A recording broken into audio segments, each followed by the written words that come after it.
धाकड़ खबर, बेखौफसुमा बेबाक अंदाज। धाकड़ खबर के न्यूज रूम से मैं आपके साथ हूं अकरम रईस खान। कोर्ट संबंधित खबरों का ताजा बुलेटिन लेकर एक बार फिर से आपके सामने हाजिर हो गया हूं। आज के बुलेटिन में 11 अहम खबरें जिनसे आपको रूबरू कराने जा रहा हूं। आगे बढ़ने से पहले छोटी सी अपील है, अगर आप लोगों को लगता है स्वतंत्र पत्रकारिता के क्षेत्र में यानी कि आजाद सहाफत के मैदान में धाकड़ खबर अपनी जरा सी भी भूमिका निभा रहा है, या यूं कहें धाकड़ खबर अपनी जरा सा भी रोल अदा कर रहा है, तो आप लोग डिस्क्रिप्शन में दिए गए लिंक पे क्लिक करके या फ़ोन पे या पेटीएम करके हमारी आर्थिक मदद कर सकते हैं, क्योंकि हम लोग किसी कॉर्पोरेट या राजनीतिक पार्टी की फंडिंग से तो चलते नहीं हैं। आप लोगों के सहयोग से ही अपनी दुकान सजाए बैठे हैं। चलते हैं पहली खबर की तरफ। पहली खबर कोलकाता हाई कोर्ट से हमारे पास आ रही है, या यूं कहूं कलकत्ता हाई कोर्ट से हमारे पास आ रही है। यहां के जस्टिस संजीव बनर्जी और उनके साथ जस्टिस अरिजीत बनर्जी की बेंच ने एक बहुत बड़ी टिप्पणी की है, एक बहुत बड़ा आदेश दिया। उन्होंने कहा कि अगर अपनी मर्जी से लड़की ने शादी कर ली है, चाहे धर्म परिवर्तन करके की है, और अगर वो अपने पिता के पास या अपने घर में वापस नहीं आना चाहती, तो इसमें अदालत क्या करे, इसमें कोर्ट क्या करे। ये बहुत बड़ी टिप्पणी दुर्गापुर की एक लड़की के मामले में दी है। 19 साल की एक लड़की अभी कुछ दिन पहले बिना बताए अपने घर से चली गई। ये उसके पिता का कहना है, उसके बोल वचन में आपके सामने रख रहा हूं। पिता का कहना है कि वो बगैर बताए घर से चली गई, फिर उसने जाके किसी लड़के से शादी कर ली। इस बाबत जो पिता हैं वो अपनी लड़की से मिलना चाहते हैं, लेकिन उनको मिलने नहीं दिया जा रहा। उनका आरोप है कि लड़की को दबाव में लेकर उसका धर्म परिवर्तन करा दिया गया है और उसकी शादी करा दी गई है। जबकि अदालत ने कहा कि साहब, जो निचली अदालत है जहां पे हमने सीआरपीसी 164 का बयान दर्ज कराया, जो मजिस्ट्रेट बयान रिकॉर्ड करता है, वहां पे लड़की ने बताया कि वो बालिग है और उसने अपनी मर्जी से धर्म परिवर्तन किया और शादी की। इसमें हम क्या कर सकते हैं? ये कैसे कह रहे हैं कि दबाव में हुआ है? तो अदालत ने कहा कि ठीक है, इनकी पुष्टि कर दीजिए, दोबारा से सीआरपीसी 164 का बयान दर्ज करा दीजिए मजिस्ट्रेट के सामने, और कोशिश करिए ना तो ये ना वो दूसरा पक्ष लड़की पे किसी तरीके का कोई दबाव ना हो। लेकिन अगर वो लड़की बालिग है और उसने अपनी मर्जी से शादी कर ली है और वो अपने परिवार से नहीं मिलना चाहती है, तो इसमें अदालत कुछ नहीं कर सकती है। ये बहुत बड़ी टिप्पणी अदालत ने की है। अगली खबर का रुख कर लेते हैं। गाय या बैल की खाल रखना कोई अपराध नहीं है। यह खबर हमारे पास बॉम्बे हाई कोर्ट की नागपुर बेंच से आ रही है। आप लोग समझ गए होंगे, मामला महाराष्ट्र का है। बॉम्बे हाई कोर्ट की नागपुर बेंच के जो जस्टिस हैं, जिनका नाम है वी.एम. देश पांडे, और उनके अलावा जो दूसरे जस्टिस हैं अनिल एस. किलोर की बेंच ने ये बड़ा फैसला दिया है। उन्होंने कहा गाय की खाल रखना या बैल की खाल रखना या उसको लेके इधर से उधर जाना, ट्रांसपोर्ट करना, ये कोई अपराध नहीं है। और ये कहते हुए उन्होंने इस बाबत दर्ज एक एफआईआर को क्वैश कर दिया, यानी कि एफआईआर को खारिज कर दिया। महाराष्ट्र पशु संरक्षण अधिनियम 1976 में कहीं भी नहीं लिखा हुआ है कि गाय या बैल की खाल को इधर से उधर नहीं ले जाया जा सकता या कोई उसे अपने पास नहीं रख सकता। उस कानून के तहत गोमांस का आयात निर्यात करना, यानी कि एक्सपोर्ट या इंपोर्ट करना, या इसके अलावा गो हत्या करना ज़रूर प्रतिबंधित है, उसको ज़रूर अपराध बनाया गया है। लेकिन गाय हो या बैल हो, उनकी खाल ले जाने, लाने या रखने पर किसी तरीके का कोई अपराध नहीं बनाया गया। राज्य सरकार चाहे तो आगे इसमें सुधार कर सकती है। ये कहते हुए अदालत ने उस एफआईआर को रद्द कर दिया जो एक ड्राइवर थे जिनका नाम था शफीउल्लाह खान, जिनके खिलाफ दर्ज की गई थी। वो गायों की 187 खाल को लेकर एक जगह से दूसरी ओर जा रहे थे। 2018 का ये मामला था। उस वक्त उनको गिरफ्तार कर लिया गया था और उन पर ये तमाम मुकदमे लिख के जेल में डाल दिया गया था। जमानत पर छूटने के बाद वो हाईकोर्ट पहुंचे और उन्होंने कहा साहब, ये एफआईआर क्वैश करिए, ये एफआईआर खारिज कर दिए, क्योंकि ये अपराध मैंने किया ही नहीं भाई। ना तो मैं गौ मांस ले जा रहा, ना मैं गाय को काट रहा, मैं तो खाल लेके जा रहा हूँ, चमड़े का कारोबार कर रहा हूँ। हमारे उत्तर प्रदेश के कानपुर में आइए, बहुत बड़े बड़े लोग चमड़े का कारोबार करते हैं, उसे कहते हैं सफ़ेद चमड़े का कारोबार करना, और बड़े बड़े पंडित करते हैं। आइए ज़रा, ट्रेंडी उनकी बनी हुई है, आपको पता चल जाएगा ज़मीनी हकीकत। अगली खबर का रुख कर लेते हैं। पूजा स्थल की आड़ में सरकारी जमीन पर नहीं किया जा सकता है कब्जा। जी हां, बहुत बड़ी खबर है, दिल्ली हाई कोर्ट से आ रही है। लेकिन क्या करें, ऐसी खबरें तो सुप्रीम कोर्ट से भी आ चुकी हैं। लेकिन बेगैरत बेशरम हो चुका पुलिस और प्रशासन मंदिरों के नाम पर सरकारी जमीनों पर अवैध कब्जे करवा देता है। लेकिन अदालतों तक जब मामले पहुंचते हैं वो आदेश दे देती हैं और उसके बाद भी शायद कब्जे नहीं हटते हैं। दिल्ली हाईकोर्ट की जस्टिस प्रतिमा एम सिंह ने इसे एक गंभीर मुद्दा करार दिया है। उन्होंने कहा कि ऐसे लोगों के खिलाफ सख्त कार्रवाई की जानी चाहिए।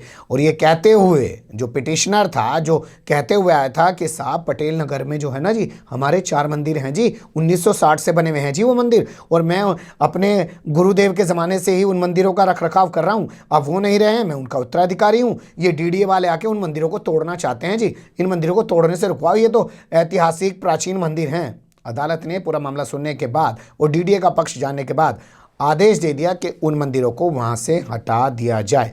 बाल भगवान नाम के एक शख्स ने यह पिटीशन दाखिल की थी। अदालत ने जुर्माने के तौर पर 1 लाख रुपए की पेनल्टी उस पर ठोंक दी कि इसे 1 लाख रुपए का जुर्माना और लिया जाए कि ये आखिर यहाँ पे पिटीशन लेके आया कैसे, पहले अवैध कब्जा कर लिया मंदिरों के नाम पे और अब यहाँ आके कह रहा है कि डीडीए से इसको बचा लिया जाए मंदिर तोड़ने से। अगली खबर का रुख कर लेते हैं।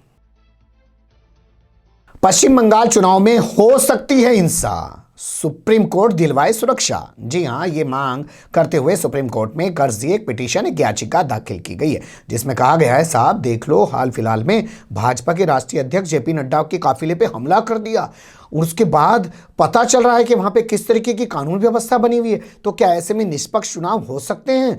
लोगों को, जो विपक्षी पार्टी के हैं, उन्हें डर है, उन्हें सुरक्षा दिलवाई है। अब बताइए, शुभेंदु अधिकारी को Z+ दे दी, कैलाश विजयवर्गीय को Z+ दे दी है, तमाम लोगों को तो Z+ सिक्योरिटी दी जा रही है। राज्यपाल जो है वो प्रदेश की पुलिस पे भरोसा नहीं करते, हालांकि उन पे अधिकार जरूर रखते हैं। हाँ भाई, हमारी मर्जी के बगैर इसका प्रमोशन कैसे कर दिया, राज्यपाल जगदीप धनखड़ की बात कर रहा हूँ। लेकिन जब अपनी सिक्योरिटी की बात आती है तो वो कहते हैं भैया केंद्र से मैं तो CRPF मंगाऊंगा, वो मेरी सिक्योरिटी करेगी।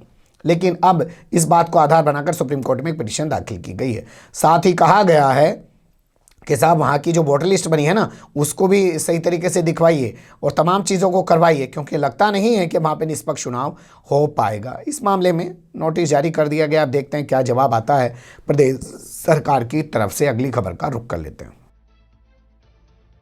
ड्राइवर को गिरफ्तार करने वाली बिहार सरकार पर लग गया है 5 लाख रुपए का जुर्माना। हैरत में मत पड़िए, ये ड्राइवर उत्तर प्रदेश का है। जिन्हें अपने अधिकारों की लड़ाई लड़नी आती है, चाहे वो ड्राइवर हो चाहे मजदूर हो, वो ऐसे ही इंसाफ पा लेते हैं और जिन्हें नहीं आता वो हमेशा रोते पीटते ही रह जाते हैं। पटना हाईकोर्ट के चीफ जस्टिस संजय करोल की बेंच ने बिहार सरकार पर यह 5 लाख रुपए का जुर्माना लगाया है और साथ ही बिहार के DGP को कहा है कि ऐसे पुलिस वालों के खिलाफ जो सारण जिले के हैं, ठोस के कार्रवाई की जाए। अब देखेंगे कि ठोक के कार्रवाई क्या की जाती है। अप्रैल माह की बात है 2020 की। उत्तर प्रदेश की बस्ती का रहने वाला जितेंद्र कुमार जो ड्राइवर है, मिल्क वैन लेके गया, पुलिस ने पकड़ लिया, उठा के जेल में डाल दिया। उसकी गिरफ्तारी भी नहीं दिखाई कि वो कहाँ है। और बाद में जब उसके परिवार के लोग हाईकोर्ट पहुंचे और हाईकोर्ट में उन्होंने एक ईमेल के जरिए अपनी अर्जी लगाई, कहा साहब हमारा फला आदमी जो है यहाँ आया था, सारण जिले से गायब है, पुलिस बता नहीं रही है वो कहाँ है। तो जब अदालत ने मामला तलब किया, पूछा भाई जितेंद्र कुमार कहाँ है, जो उत्तर प्रदेश के बस्ती का रहने वाला है, तो पुलिस ने जानते हैं क्या कमाल किया, 29 अप्रैल को गिरफ्तार किए गए। मतलब 29 अप्रैल को जेल में डाले गए जितेंद्र कुमार जो वैन ड्राइवर है। दिखाया कि साहब 4 जून को एक मुकदमा दर्ज हुआ है, उसमें वो गिरफ्तार है। मतलब 29 अप्रैल से जेल में डाल रखा है वही, और गिरफ्तारी कब दिखा रहे हैं? 4 जून को एक नया मुकदमा लिख के। अब बाघा राज चल रहा है, बनिए की दुकान है, एक पर्चा लिखो एक पर्चा फाड़ दो। पुलिस का गुंडा राज कहीं भी रुकने का नाम नहीं ले रहा है। तो कोर्ट ने इस पूरे मामले को सख्ती से लिखा और बिहार पुलिस पर 5 लाख का जुर्माना ठोक दिया और DGP को कहा कि ऐसे पुलिस वालों के खिलाफ ठोक के कार्रवाई करें। अगली खबर का रुख कर लेते हैं। श्री कृष्ण जन्मभूमि का मामला दिनों दिन गरमाता जा रहा है, या यूं कहें उसको गरमाया जा रहा है। वैसे अब इस मामले की सुनवाई 4 जनवरी को होगी, क्योंकि कल जो 22 तारीख को तारीख पड़ी थी अदालत में, उस दिन जज साहिबा छुट्टी पे थी, इसलिए 4 जनवरी की तारीख लगा दी है। लेकिन इस मामले में कल एक नया मोड़ आ गया। सिविल डिवीजन की कोर्ट में एक शख्स पहुंचे हैं जिन्होंने कहा है कि वो हिंदू आर्मी के चीफ हैं और वो श्री कृष्ण के जो हैं वंशज हैं। हिंदू आर्मी के चीफ का कहना है, जिनका नाम मैं आपके सामने बता रहा हूँ, मनीष यादव है। उन्होंने कहा साहब मैं वंशज हूँ और मैं चाहता हूँ मुझे इस मामले में पार्टी बनाई जाए और जो 1967 में जो समझौता हुआ था ना कोर्ट के अंदर मस्जिद और मंदिर वालों के बीच में, उसको ख़त्म किया जाए। हम उस समझौते को नहीं मानते। बता दें इससे पहले रंजना अग्निहोत्री नाम की एक महिला ने इस मामले में पिटीशन दाखिल की थी, अर्जी दाखिल की थी, जिस पर सुनवाई जारी है। 22 तारीख को उस पर सुनवाई होनी थी, लेकिन जज साहिबा छुट्टी पे थी, नहीं हो पाई। उसी दौरान अब ये महोदय भी आ गए हैं और इन्होंने भी अपनी एक अलग से अर्जी दाखिल कर दी है, यानी कि इधर से भी पकड़ उधर से भी पकड़। मामले को गरमाना है क्योंकि यहीं से तो वोट निकल के आना है। अगली खबर का रुख कर लेते हैं। आरोप मुक्त हुए जमातियों को उनके देश भिजवाए मोदी सरकार। ये टिप्पणी, ये आदेश सुप्रीम कोर्ट से आ रहा है। जिन विदेशी जमातियों को निचली अदालतों ने बरी कर दिया है और वो आरोप मुक्त हो गए हैं, उन्हें उनके देश भिजवाने में मदद करे सरकार, क्योंकि अब उनका यहाँ रहना ठीक नहीं है। उन्हें उनके घर जाने दिया जाना चाहिए। अगर उनके खिलाफ कोई अपील नहीं की गई, भाई निचली अदालत से बरी हो गया और आपको लगता है हाईकोर्ट में अपील करेंगे तो अलग बात है, और जब आप अपील नहीं कर रहे हो तो उनको उनके घर भेज देना चाहिए। सुप्रीम कोर्ट के जस्टिस एम खानविलकर की बेंच ने इस बाबत जो है एक नोडल अधिकारी नियुक्त करने की बात भी कही है। उन्होंने कहा एक नोडल अधिकारी नियुक्त कीजिए, जो ऐसे जमाती हैं जिनको जाने में दिक्कतों का सामना करना पड़ रहा है वो जाएं, नोडल अधिकारी से मिलें। इस बाबत SG solicitor general Tushar Mehta ने कहा कि साहब मुझे ही नोडल अधिकारी मान लें, अगर इनमें से किसी को भी दिक्कत हो रही है तो इनका वकील मेरे दफ्तर आ सकता है, मेरे ऑफिस आ सकता है, मुझसे संपर्क कर सकता है, मैं उनके जाने की व्यवस्था करा दूंगा। बता दें 15 दिसंबर को 14 देशों के 36 विदेशी जमातियों को दिल्ली की एक जिला अदालत ने आरोप मुक्त कर दिया, जिसके बाद वो सुप्रीम कोर्ट पहुंचे थे और उनका कहना था कि साहब अब उनके देश उनको भिजवा दिया जाए। अगली खबर का रुख कर लेते हैं। आरोपी की लग्जरी कार में बैठकर घूम रहा था जज। डिस्ट्रिक्ट जज आरोपी की लग्जरी कार में बैठ के घूम रहा था। मामला नोटिस में आ गया तो हाईकोर्ट के आदेश पर इस जज को सस्पेंड कर दिया गया है। खबर देहरादून से आ रही है, यानी कि उत्तराखंड की राजधानी से। देहरादून के जिला जज हैं जिनका नाम बताया जा रहा है प्रशांत जोशी, उनके खिलाफ ये एक्शन हाईकोर्ट ने लिया है और उनको सस्पेंड कर दिया गया है, क्योंकि उन्होंने एक आरोपी की कार, ऑडी कार, मज़ा ले रहे होंगे जज साहब भी, भैया ऑडी कार है बैठ के घूम लूँ, इतने यहाँ पुलिस की कस्टडी में खड़ी, मज़ा ही ले लूँ थोड़ा सा, तो ठीक है, उसमें घूम रहे थे। मामला सामने आने के बाद इनको सस्पेंड कर दिया गया है।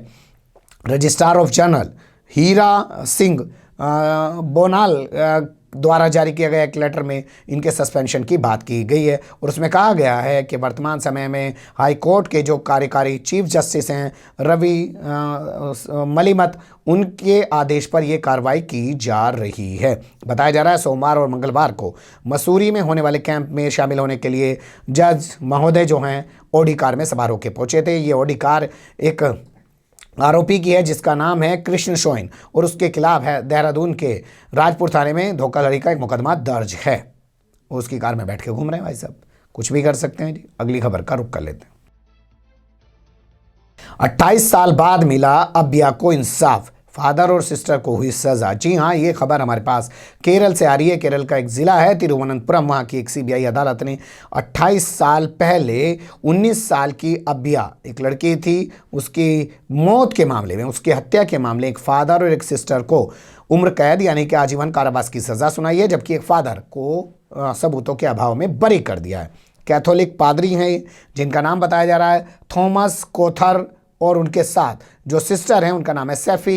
इन दोनों को उम्र कैद की सज़ा सुनाई है, जबकि एक फादर को इस मामले में आरोप सबूतों के अभाव में बरी कर दिया है। उन फादर का नाम बताया जा रहा है फुट्रा कयाल को इस मामले में बरी कर दिया है। बता दें कि अव्या की लाश 1992 में कोठायम के एक कुएं में मिली थी।